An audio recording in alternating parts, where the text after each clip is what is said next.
Lois Wright, and this is the Lois Wright Show. And I have a very distinguished and famous guest here today. And so I'm not going to talk about anything else. I'm going to introduce this guest right away because it's an internationally famous spiritual person. And so I want to welcome Paul Lowe to the set. And it's an honor to have you here. In fact, things have been going along with more serenity getting the show ready than is the usual procedure.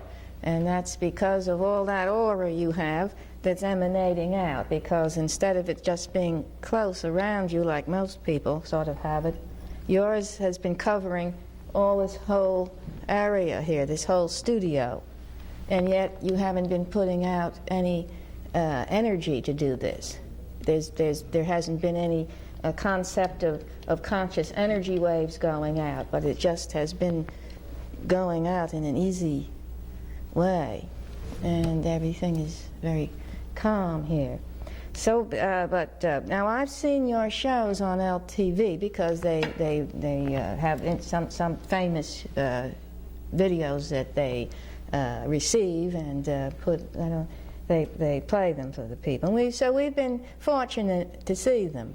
And I saw one with an interviewer with a clipboard, and you were speaking about your childhood. But before I go into that, for the people that don't, there might be some people around that don't quite know what you're doing, but you are a spiritual advisor, I imagine. I'm not sure. What exactly would you consider yourself? Well, I don't use the word spiritual because it's like a division between the material. And I see no division. In fact, one of the troubles is that we keep dividing instead of feeling ourselves as one.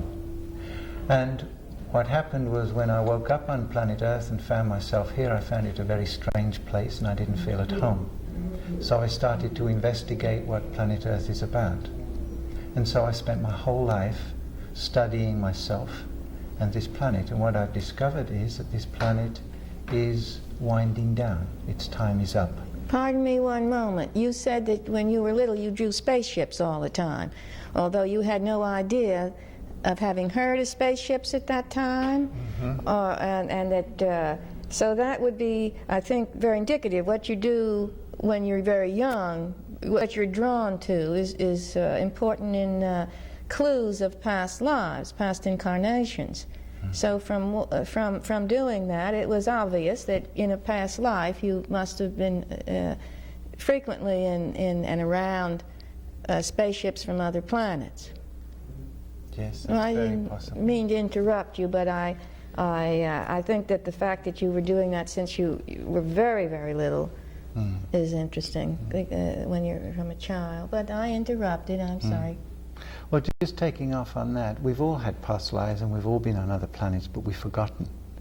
And as I said, I spent my life trying to remember, so many things I remember now. Don't you think you get little clues every day that the average person that has no interest in it, they get little clues every day to some past lives, but they don't pay any attention? It comes out in your selectivity, your pull towards something. I think that there's little clues. There's no reason to pay all that much attention, except I think you feel very happy whenever you contact any aspect of a past life. And like has just been said, we're all getting those clues all the time, but we have to slow down a little and be a little more sensitive to be in contact with them. And if we do, they're our messages of how we can live more smoothly, beautifully, peacefully, and have more fun.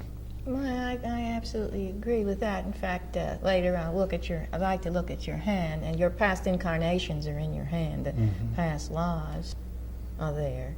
It's like a record, with the hand being a blueprint. But I know you were going to talk about something else, and I do this interrupting all the time. I'm not sure I'll look at this, then we'll have to talk more. So this is, now of course you're an old soul. See how the lines cover the whole hand? This is the old soul hand. Now you see this line here? The lines that go like this in people's hands. You see some people have these very deep. They are like rings on a tree. They're a record. They're considered your past lifelines. They take the absolute design of the reality line. This is your reality lifeline. This is the lifeline. This is the life in this body. This is this reality lifeline. Now, these are your past lives. Now you notice that you have a past lifeline there that's as deep as your reality line. Mm-hmm. And when a past incarnation line, a past lifeline, is as deep as your reality lifeline now, then it means that you're acting on it, and it means that it's as important to you in your actions and your thinking as your inheritance or your genetic engineering and your environment. It also means that is as real as this one. Absolutely, because it's just as deep. Mm-hmm. That means there's just as much energy in it, mm-hmm. and it's influencing you just as much. But generally we're taught on planet Earth that this is the only reality, and this isn't true. No, it isn't true. That's misinformation, mm-hmm. but I guess there's a lot of misinformation mm-hmm. about. Well, there it is. Now let's see it in this hand. Are you right-handed or left-handed? Right. Well, now to be practical, because about this, as I said, that's like fingerprints. It can't be altered or changed. But when you're right-handed, that means that your analytical ability, logic, or learning processes are in the left side of the brain, and it mm-hmm. crosses over to the right hand. Mm-hmm. So that's the hand of free will. Now this is there's the line for the past life. No matter what you do, you can't alter the lines. They can get a little dimmer or deeper. But do you notice that this past incarnation line is stronger in your right hand? Mm-hmm. That means you were born to bring it out. This is how you act from the right side of the brain. It reflects over here. This is how you react before this comes in. And you made this deeper. You put more energy in it, that past incarnation. Then you were born with the tendency to pay attention to it. But you see, mm-hmm. it's very deep there. And you're an old soul, of course. You know that anyway, but I'm telling the audience that you can tell this from Paul's hands.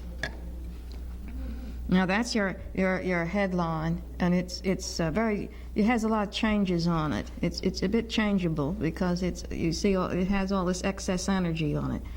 Most people have that just. They don't have all these extra lines on it. It's a lot of extra energy. You're independent more than you were quite born to be, because this is joined here and here it's separated. There's your success line running up there. Now that's the moon. You always have these planets in your hand. Now the Mercury, the Sun, Saturn, and Jupiter, upper Mars, lower Mars, but depending on the height that's considered certain energies in these planets. Mercury is it's tremendous quickness of thought. So you have a lot of Jupiter and Mercury, and Jupiter is inner power, of course.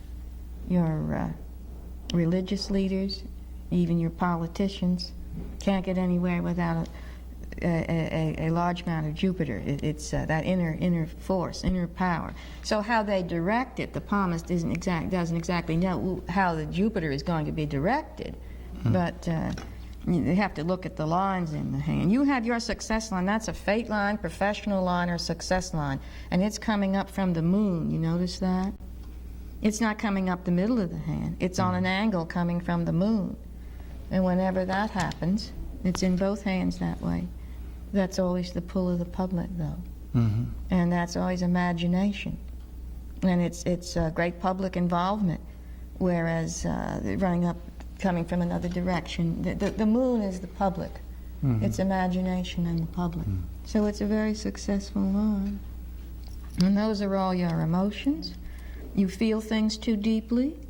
That always means you might be inclined to. Even though you come from another planet, you can still put yourself in other people's moccasins. Mm-hmm. This means that you feel you feel things very deeply, mm-hmm. even though they may come from a totally different type of people than mm-hmm. you are. So it's a heart line. The heart line headline are both unusually long, which is you have that pull of the public. There's no doubt about it. What the public is about is one of the things I've come here for, and that is to tell the public and tell the people on planet Earth that you can't go on like this much longer. That planet Earth won't stand for it. And that on planet Earth you think still you're the center of the universe, and you're not. You're a very, very tiny part of it. Well, I should say, a little grain of sand there on the beach. But everybody's acting and using the planet as though it's theirs. And the planet doesn't belong to the people on planet Earth, it belongs to the universe. At least the Indians knew that anyway, the American Indians, but that's been long lost, that concept. Now, as you say, people think they own things when they don't own things. It's the... What planet Earth has that's very unique is the possibility of all levels of consciousness, from the lowest to the highest, and that's very unique. And we have free will, and we have individual free will, and all planets don't have that. And as I say, what I've come to help to say is we can't go on misusing it on planet Earth and have it survive. We have to become more conscious. Well, I hope that everybody... It's so hard to get this point across, though. Why, even now they're talking about opening that Shoreham nuclear plant on Long Island, and no matter what you do, and even though you have great people like you telling people that, trying to get it across on these medias that they use on this earth, they seem to be reluctant to hear. Well, it's not a matter of trying, and it's not a matter of making anything happen, because everybody has their own free will. Yes. And nothing's right and nothing's wrong. It's just that there is a higher possibility. And so we come and we get in front of the cameras and we just share that for people that want to listen. And those that don't want to listen, don't listen. Well, it's too bad. They don't want to listen. What would you call that? They're because of greed, or well, when we use greed, we've got a judgment again, because usually when we say greed, there's something wrong with it, and there's nothing wrong with anything. There's no right and there's no wrong. Yes. What it is unawareness. If a person is really aware, then they'll be a wholesome person. If you see someone, you won't hurt them. If you really see people, you won't produce chemicals that are going to damage them. Because if you really see somebody, then you love them. And if you love them, you'll take care. And then you say these lines are about feeling. If you really see somebody, you know that you're not separate from them. That's true, but they don't see people. That's right, they don't really see them. So we've all been too busy and too fast and too preoccupied with unessential things. And the essential things haven't been taken care of. Do you feel that these other planet people had this problem, or did they not have this problem? Every planet has something. And it's not actually a problem, it's a fact. And then how do you deal with the fact? You see, there isn't really such a thing as a problem. There's a fact, and then how do you deal with it? Are you intelligent with it, or are you unintelligent? Well, some powers that be must think that things aren't working very well here. If you have to have people that were born on other planets and born on this planet too come here to try and mention this to people and inform them of it, why can't the people that... I take it that you know that, so that they know out there, you were born on this planet, but you were born on this planet. But I'm not sure we had that quite emphatic enough, but that you're in your past lives you were from other planets. Yeah. Well, now, do you think there's anybody born on other planets that are here on this planet that are not helping in this matter? There are people from all over the universe helping at this time planet Earth, because planet Earth is going to go through a very difficult time, and the difficult time is transition, a transition of consciousness. And if we're ready for it and we're open for it, it'll happen very beautifully. If we resist change, if we resist letting go of how we see things and how we know things, we're going to be uncomfortable. So all these people and all these energies, in bodies and out of bodies, in spaceships and not in spaceships, they're all coming to be here and to be as available as possible to help this transition take place beautifully. Well, I hope it does. I hope it works out well. I think it will. I'm aware that predominantly there's more kind people around, I feel, than people that have been misled or going in the wrong direction. And I think that everybody is trying to do what is right without them realizing it. They really think they're worse than they are, I find. That's true, but there's a lot of unconsciousness on planet Earth, and people at the moment are putting their main energies in an inappropriate place. The main energies need to go to where the emergencies are. We are polluting the planet. We are cutting down the trees at a rate that the planet can't stand That's for. so awful, I can't even think about it. That hurts me so much, that cutting the trees down in the rainforest, I can't even think about that. Well, you so see, awful. people on planet Earth don't realize that trees are people, that animals are people, that even chairs are people. Everything has a consciousness. Everything is alive. That's right. But that isn't a consciousness that's here. That isn't a realization that's here. And people that have come to say that have usually been crucified or killed in some ways. Oh, yes. Because we want to use things, we want to misuse things. But now more people are coming and saying we need to be more aware now, more awake, and be more loving and caring with everything. Yes, that's true. Well, we're very fortunate that there are people like you that are here and take this interest and help soothe this planet. It's like you're soothing it, calming it down, soothing it And as you take away the what's negative. The energy that's here is also there, and it's also there. The energy is everywhere. Everyone is that. It's been said that the kingdom of God is within, or another way of saying is thou art that, or I am, I am. However you say it, this is the ultimate. And then we've forgotten that. And we've forgotten it, and we've started to do unconscious things. If we start to become more conscious, you start to feel that energy start to grow inside. And as you allow it, then as you say, it starts to spread. How come you haven't forgotten it? You say we've forgotten it. Why is it that you haven't forgotten it? Everyone, there's so many people who have forgotten it, but you absolutely have not forgotten it. When you come to the planet Earth, this particular Earth, one of the conditions is that you forget it. That's the condition.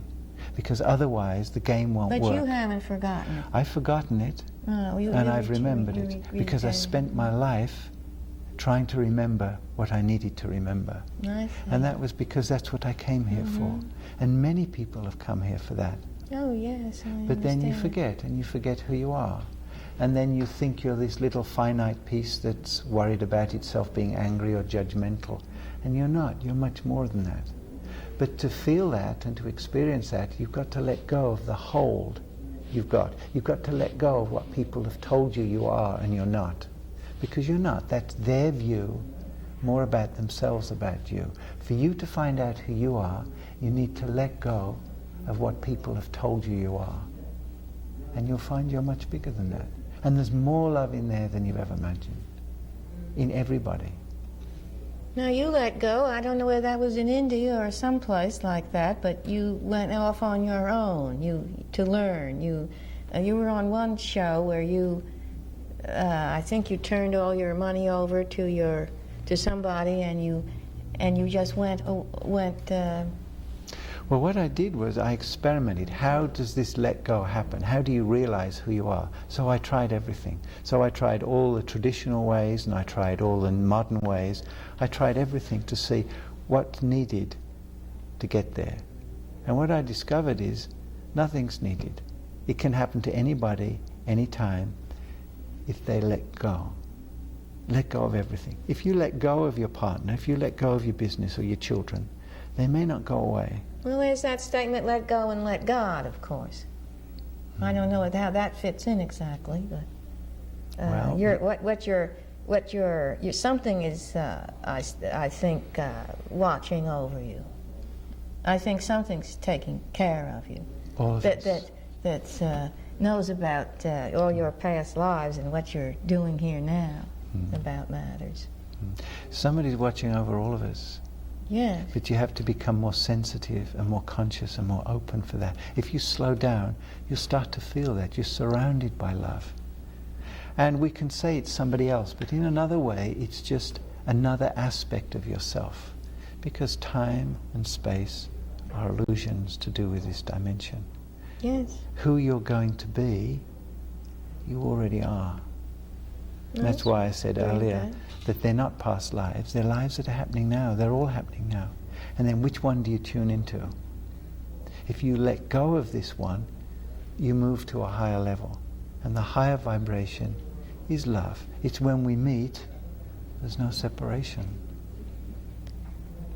Well, there's going to, pardon me, I heard something from the technical people. Did you hear that from the technical people? I heard a whisper behind the camera there. What was that? Well, it doesn't matter.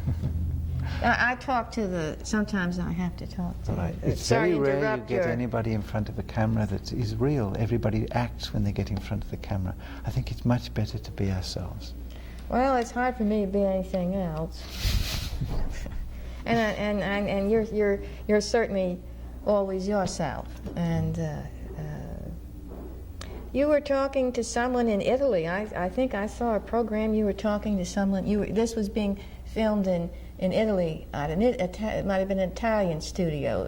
Mr. Lowe talks to great people all over the world. Somebody had their back turned, and I think they had a black coat on, and they had their back turned, and it looked something like Michael Caine, but I don't know if that was who it was or not. That's what the vibrations were coming off the screen as. And that wasn't that in Italy? Yes, there was I lived in Italy for a while.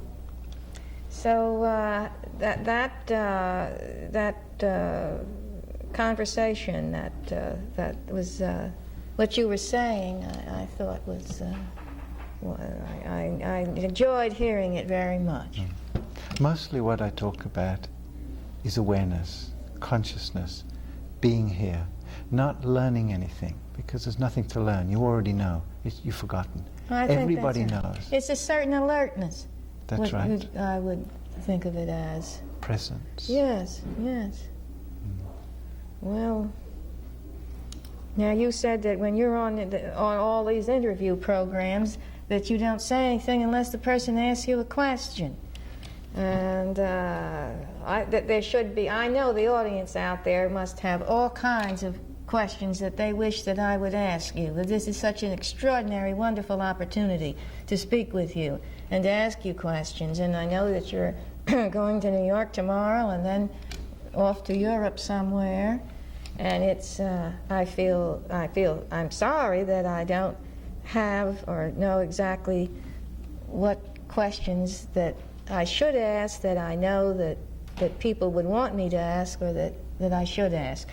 Is there anything more you want to say without my asking? Well, we could say that if you have a question, you could write in your question to the studio, and then when I'm back in the fall, we'll do another program and answer the questions. Oh, well, that's a good idea. Then they can do that. Oh, that's 2 minutes or 2 seconds. I never know which. What?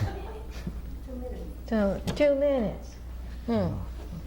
Well, that's we have. As you can see, 2 minutes here. Yeah.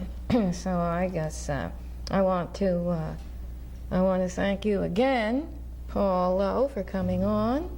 It's a great pleasure, great honor to have you here. And you said earlier that you don't read palms that have anything to do with the future. Well, the lifeline, the length of it, the tarot cards go into the ups and downs that go on that the hand can't be bothered going into. But what I suggest is that usually when you touch somebody or you look, you open up levels inside of seeing, and you're capable of that. So it's not just what you see. Well, you know, I actually, thank you for saying that.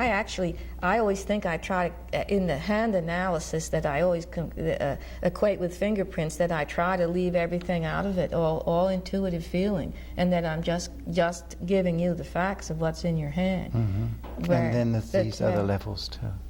Well, then the other there's other levels, other matters, but this, I tried to read your hand with nothing but practicality. What I'm suggesting is that you and everybody else has much more inside themselves, and we limit ourselves. One of the reasons that people are not as intuitive as they used to be was you used to get burnt at the stake for doing it. Oh, that's right, that's right. I probably was burned at the stake in a past life. I get furious when I hear, I know I shouldn't get furious around you because you're calm, but I don't like it when I hear about those women that their property was taken from them, and they were women alone, and they just went right after them, accused them of being witches when they were wonderful people. Yes, no doubt, I probably had all kinds of unpleasant experiences. So one of the like things that. I do is encourage people to be more intuitive, to make more guesses, and don't use the mind so much, and don't use the man's way so much, which is the mind, but move to the heart and move to the intuition. And sometimes you may get feelings about things that are going to happen, or things you need to tell people, or things you need to look at, maybe your diet, or something about your children, or something about other people. And what I suggest is, without taking it too seriously, share it. And if you do, you might find that this other part of you opens up and develops, because we're all working at just a part of our potential. Well, you know what I find, that men are quite intuitive, but they have a terrible name for it. They want to call it gut feeling. And they say they're using their gut feeling all the time. But if you introduce a word like intuition, intuitive, then they back off about that. But it's the same thing, except they don't realize it. But they do think that since it's intuition, it's gut feeling, that it's directed. And they think that they have the idea that intuition is just an intuitive flashes about things that might not even be of interest to them. So let's end by encouraging you all to have more courage to be yourself. Not listen to other people so much, not even to us, but to listen to yourself and have courage to experiment with that. And write down questions and send them to the studio here if you really need to know, so that Mr. Lowe, Paul Lowe, can answer them when he returns. When he returns to the set, too. I hope you'll return to the set. I usually go where I'm invited. Oh, well, you're certainly going to be invited. Nothing would please me more. It's been a great pleasure. Well, now, I think the show is over. I always thank the director.